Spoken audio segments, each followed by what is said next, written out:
À la base, Raojin, c'est une idée qu'on a eue entre potes. On était tous fans d'e-sport et on rêvait tous un peu de créer notre propre structure.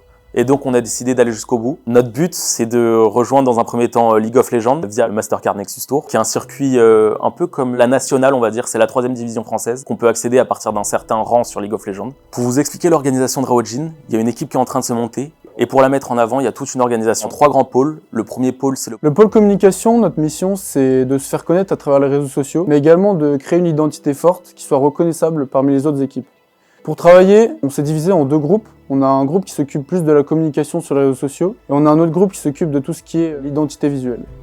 Dans le pôle merch, il y a des membres en communication qui s'occupent de rédiger les mails et le dossier de sponsoring pour pouvoir démarcher les sponsors. D'une autre part, on a les designers qui s'occupent de faire les prototypes de design pour les maillots et la collection lifestyle. En plus de ça, ils s'allient pour faire un site internet pour pouvoir parler de l'actualité de la structure, mais aussi de pouvoir vendre le merchandising. Et moi, j'interviens sur tous les points du projet, la gestion d'équipe, gestion de projet, gestion de temps, tout pour que tout se passe bien et qu'on arrive à rendre dans les délais tout ce qu'on a à faire.